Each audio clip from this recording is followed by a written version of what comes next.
할렐루야. 이 시간을 구별하여 온라인으로 예배하신 분들 환영하고 축복합니다. 다 함께 기도하시겠습니다. 사랑과 은혜가 풍성하신 하나님 아버지 감사합니다. 오늘도 귀한 생명 허락하여 주셔서 시간을 구별하여 주님 앞에 예배하게 하심을 감사드립니다. 주님, 저희들이 이 시간 예배자로 섰습니다. 저희들이 드린 예배를 기쁘게 받아주시고 저희들이 주님께서 주시는 말씀의 진리를 깨닫고 그 말씀대로 살아갈 수 있도록 지혜와 은총을 더하여 주시옵소서. 이제 또 사무엘상의 말씀을 들으며 함께 은혜를 나누고자 합니다. 말씀을 전하는 자와 말씀을 듣는 모든 성도님들이 함께 변화되는 시간이 될 수 있도록 인도하여 주시옵소서. 이 모든 말씀 살아계신 예수님의 이름으로 기도드립니다. 아멘.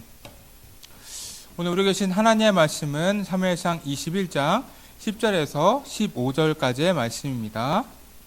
그날에 다윗이 사울을 두려워하여 일어나 도망하여 가드왕 아기스에게로 가니 아기스의 신하들이 아기스에게 말하되 이는 그 땅의 왕 다윗이 아니니까 무리가 춤추며 이 사람의 일을 노래하여 이르되 사울이 죽인 자는 천천히요 다윗은 만만이로다 하지 아니하였나이까 한지라. 다윗이 이 말을 그의 마음에 두고 가드왕 아기스를 심히 두려워하여 그들 앞에서 그의 행동을 변하여 미친 채 하고 대문짝에 그적거리며 침을 수염에 흘리매 아기스가 그의 신하에게 이르되 너희도 보거니와 이 사람이 미치광이로다. 어찌하여 그를 내게로 데려왔느냐. 내게 미치광이가 부족하여서 너희가 이 자를 데려다가 내 앞에서 미친 짓을 하게 하느냐. 이 자가 어찌 내 집에 들어오겠느냐 하니라. 아멘.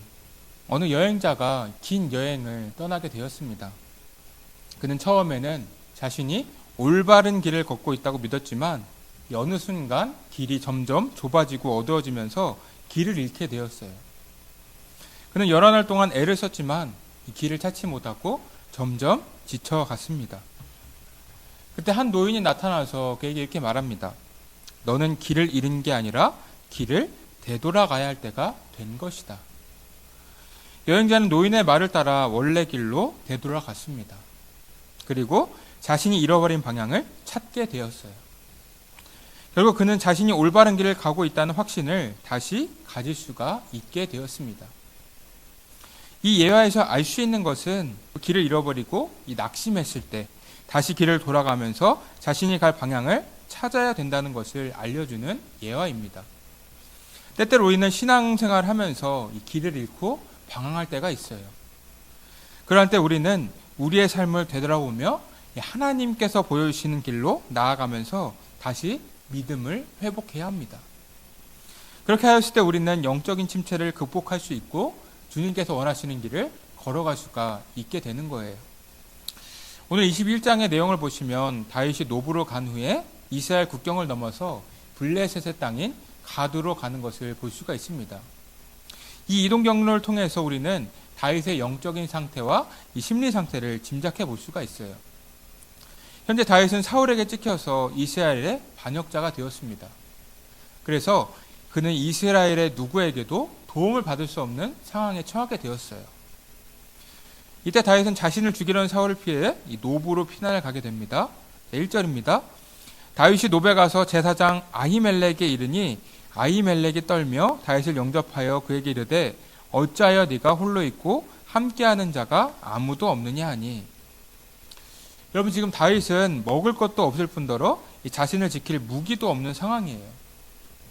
그러한 상황에서 다윗은 이 노베에 있는 아히멜렉 제사장을 찾아갑니다. 이 장면을 보면 지금 다윗의 마음에는 이 하나님을 신뢰하는 마음이 있다는 것을 알 수가 있어요. 지금 찾아간 곳이 제사장이 있는 곳인 성전 아닙니까? 성전을 찾아갔다는 것은 그가 하나님의 도우심을 받고 싶었기 때문이에요.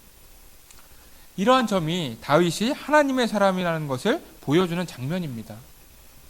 위기에 처한 상황 속에서도 하나님을 바라보는 마음이 있었다는 거예요.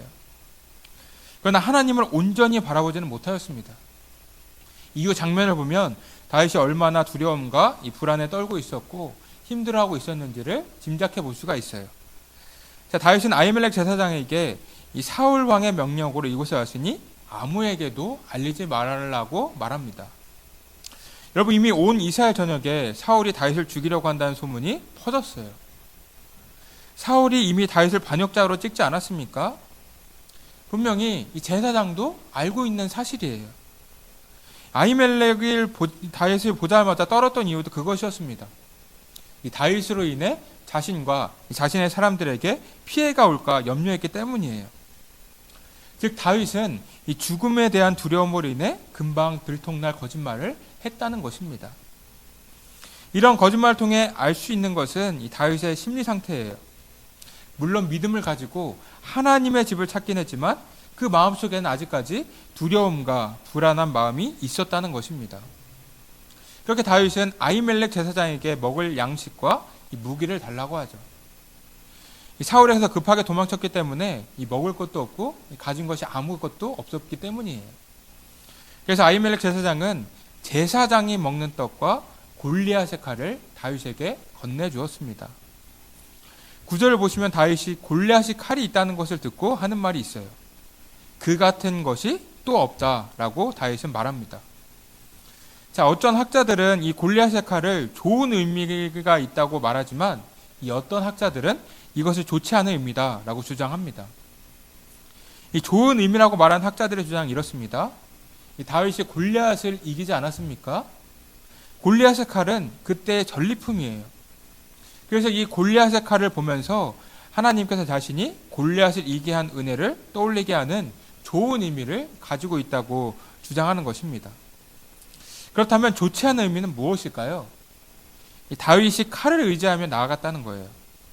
저는 이 후자의 의견이 더 정확하다는 생각을 했습니다. 자, 17장에서 골리앗과 싸우며 나아갔을 때 다윗은 어떠하였습니까? 갑옷과 칼이 필요 없다고 하면서 이 물맷돌만 가지고 나아갔어요. 그래서 골리앗의 칼을 자신의 전리품으로 취하지도 않았습니다. 칼이 필요하지가 않았다는 거예요. 그러나 다윗은 지금 어떻습니까? 지금은 그 같은 것이 또 없다라고 고백하죠. 이 상황에 대한 두려움 때문에 하나님을 바라보지 못했다는 것입니다. 여러분, 골리앗과 싸울 때 상황과 사울에게서 도망치는 상황을 비교해 본다면 어떻습니까? 두 상황 모두 다윗이 혼자 힘으로는 해결할 수 없는 상황이에요. 오히려 골리앗과 싸우는 것이 훨씬 더 위험한 것 아니었습니까? 그러나 하나님을 의지하며 나아갔을 때 그는 승리를 하였어요. 이기지 못하는 전투를 승리하였다는 것입니다. 근데 지금 다윗은 굉장히 무기력한 모습을 보여주고 있어요. 오늘 21장의 내용을 보시면 하나님에 대한 언급이 하나도 없어요. 즉 다윗은 하나님께 묻지 않고 본인의 생각대로만 나아갔다는 것입니다. 골리앗과 싸웠을 때의 담대함과 믿음이 보이지 않았다는 거예요. 골리앗을 이겼던 그때의 다윗이라면 이 하나님께서 분명히 이 상황을 해결해 주실 거야 이렇게 고백하며 나아갔을 것입니다. 그러나 지금은 하나님을 향한 믿음보다 이 본인의 생각이 더 앞서고 있어요. 그가 골리앗의 칼을 들었다는 것이 그가 침체를 겪고 있다는 증거인 것입니다. 결정적으로 오늘 본문의 말씀을 보시면 더 확실하게 알 수 있죠. 자, 10절을 보시면 이렇게 기록되어 있습니다. 그날에 다윗이 사울을 두려워하여 일어나 도망하여 가드왕 아기스에게로 가니. 다윗이 가드로 가게 된 이유는 이 사울의 신임을 받은 신하 도액이 노베 와서 언제든지 사울이 자신을 추격할 것이라고 생각했기 때문입니다. 그런데 여우를 피하려다가 이 호랑이를 만난 격이 되었습니다. 이 가드는 블레셋의 도시 중에 하나이면서 이 골리앗의 고향이에요. 여러분, 자기 나라 사람들을 많이 죽인 다윗이 눈앞에 있는데 그곳 주민들은 어떻게 생각하겠습니까? 다윗을 당연히 죽이려고 할 거예요. 조선시대 때 이순신 장군이 선조를 피해서 일본으로 도망갔다고 생각해 보세요. 일본 사람들이 이순신 장군을 가만히 두겠습니까? 우리에게는 이순신 장군이 영웅일지 몰라도 일본 사람들에게는 철천지 원수잖아요. 지금 다윗도 마찬가지예요. 다윗은 제 발로 위험한 소굴로 들어갔던 것입니다. 알다시피 이스라엘이 블레셋을 원수로 생각하는 것처럼 이 블레셋 또한 이스라엘을 자신들의 원수로 생각하며 살아갔어요. 11절을 보시면 이렇게 기록되어 있습니다. 아기스의 신하들이 아기스에게 말하되 이는 그 땅의 왕 다윗이 아니니까 무리가 춤추며 이 사람의 일을 노래하여 이르되 사울이 죽인 자는 천천히요 다윗은 만만이러다 하지 아니하였나이까 한지라. 즉 여인들이 불렀던 이 노래가 블레셋에도 퍼져 있어서 이 신하들이 분노에 차 있었다는 것입니다. 당연히 블레셋의 왕 또한 이에 대해서 분노하지 않았겠습니까? 자, 12절 보시면 다윗이 이 노래를 마음에 두고 가드왕 아기스를 심히 두려워하여 라고 되어 있어요. 그래서 다윗이 위기를 넘겨보기 위해서 미친 척을 하기 시작합니다. 이 고대 근동에 따르면 귀신이 사람에게 들어가면 그 주위의 주변 사람들도 미친다고 생각을 했어요. 그렇기 때문에 다윗은 살기 위해서 가드왕 앞에서 미친 척을 했던 것입니다. 바로 이러한 점을 통해서 다윗은 그 위태로운 상황을 자신의 생명을 구원하려고 했다는 거예요. 여러분, 위급한 상황이 있을 때 다윗이 의지해야 할 분은 누구입니까? 바로 하나님이에요. 근데 21장 어디에도 다윗이 하나님을 찾는 장면이 없어요. 옛날 하나님만을 바라보지 의지하였을 때는 양치기에서 영웅이 되었지만 하나님을 의지하지 않고 자신의 생각대로 해결하려고 할 때 더 큰 어려움을 만난 것입니다. 지금 그는 적국에서 자존심을 다 버리고 미친 척을 해서 살아남아야 하는 사람이 되었어요. 여러분, 다윗같이 믿음의 인물도 때로는 두려운 상황을 만났을 때 마음이 무너져서 하나님을 바라보지 못할 때가 있습니다. 그것처럼 우리 또한 다윗과 같이 두려운 상황이 왔을 때 영적인 침체를 겪게 될 수도 있다는 말입니다. 우리가 잘 알고 있는 엘리야도 마찬가지 아닙니까? 여러분, 이 엘리야는 수많은 기적을 일으켰던 사람이에요. 이 하늘에서 불도 내린 사람입니다. 이 바알과 아세라의 선지자들 850명과의 대결에서 이긴 믿음의 사람이기도 하죠. 그렇게 영적으로 대단했던 엘리야가 이세벨이 자신의 목숨을 노린다는 소식을 듣고 두려워서 자리를 떠납니다. 그리고 로뎀나무 아래에서 하나님께 죽고 싶다고 자살 기도를 하죠. 영적 침체에 빠졌다는 것입니다. 여러분, 이것이 연약한 사람의 모습인 거예요. 성령이 충만한 상태를 그대로 유지하지를 못한다는 것입니다.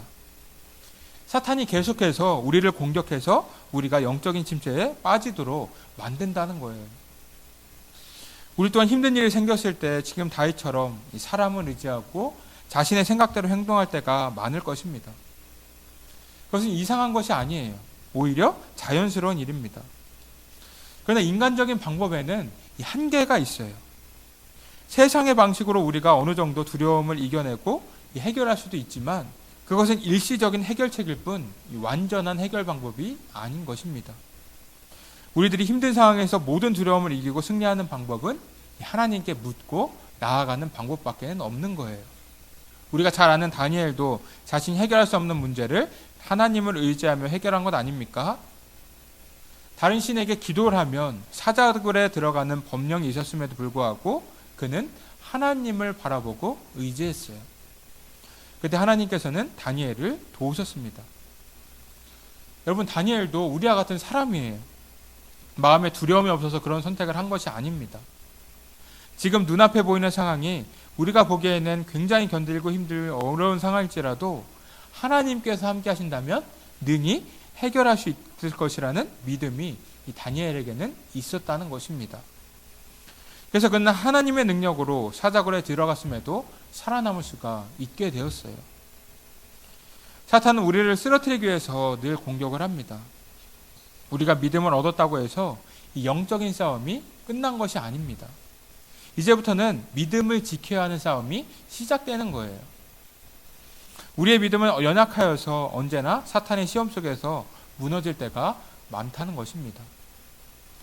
머리로는 하나님의 능력을 알고 있고 성령은 충만하다고 하더라도 우리는 상황에 따라서 이 마음이 연약해졌을 때 하나님보다 다른 사람이나 다른 무엇을 의지하며 살아갑니다. 바로 오늘 말씀에서 본 다윗처럼 말이에요. 이 다윗은 영적으로 침체되고 두려움에 떨고 있었을 때 하나님을 의지하지 않고 자신의 생각에 따라 행동을 했습니다. 겉으로 보기에는 그것이 두려운 상황을 해결해 보일 수 있는 것 같지만 그것으로 인해 더 힘들고 두려운 상황에 처하게 되었어요. 여러분, 우리의 믿음은 저절로 계속 유지할 수가 없습니다. 이 믿음은 자동차의 기름과 같아요. 여러분, 자동차가 이동을 계속 하려면 기름을 써야 되지 않습니까? 거리를 이동할 때마다 기름은 계속 떨어지게 됩니다. 아무리 기름이 가득 차였다고 하더라도 자동차가 움직이는 한 기름은 점점 없어지는 거예요. 기름이 바닥났을 때는 어떻게 됩니까? 자동차가 완전히 멈추게 됩니다. 이러한 멈춰버린 상황이 오기 전에 믿음의 기름을 우리도 계속 채워 나가야 한다는 거예요. 그래야 우리는 멈추지 않고 이 목표 지점인 하나님 나라에 들어갈 수가 있게 되는 것입니다. 우리가 본질적인 두려움을 해결하기 위해서는 하나님을 바라보고 의지해야 합니다. 늘 기도하면서 하나님께 묻고 하나님께로 돌아가야 된다는 거예요. 그렇게 주님께서 가르치신 뜻을 따라 나아갈 때 우리의 문제가 해결될 수가 있는 것입니다. 주님께서는 자녀인 우리들을 도우시기 위해 미리 준비를 하시는 분이에요. 우리는 그것을 마음으로 믿고 나아가면 되는 것입니다. 여러분들이 모두 다른 무엇을 의지하지 말고 주님을 믿고 의지하셔서 여러분들이 해결하지 못하는 문제들을 주님의 능력으로 온전히 해결해 나가시기를 주님의 이름으로 축복합니다. 이 시간 함께 기도하길 원합니다. 첫 번째로는 우리가 해결하지 못하는 모든 문제를 주님을 의지하며 나아가게 해달라고 기도해 주시고, 두 번째 우리에게 연락하신 분들과 환우분들의 건강을 위해 기도해 주시기 바랍니다. 마지막 세 번째로는 우리 교회학교 다음 세대들의 믿음의 성장과 성숙을 위해 기도해 주시기 바랍니다. 기도하겠습니다. 주님 감사합니다. 오늘도 귀한 날 허락하셔서 이 시간 말씀으로 함께 은혜 받게 하심을 감사드립니다. 주님, 저희가 오늘 영적 침체에 대하여 말씀을 나누었습니다. 저희의 마음에 두려움이 있을 때 저희 너희들은 어떻게 행동하였습니까? 주님께 묻고 나아가기보다 자신의 방식, 세상의 방식을 생각하며 나아가진 않았습니까? 하나님을 바라보는 것이 모든 두려움을 이기고 완전한 승리를 얻는 길인 줄 아는데도 불구하고 저희는 사람을 의지하고 다른 무엇을 의지하였음을 이 시간 고백합니다. 이러한 저희를 용서하여 주시옵소서. 주님, 이제는 저희들이 주님을 바라보면서 모든 문제를 주님 안에서 해결받을 수 있도록 인도하여 주시길 원합니다.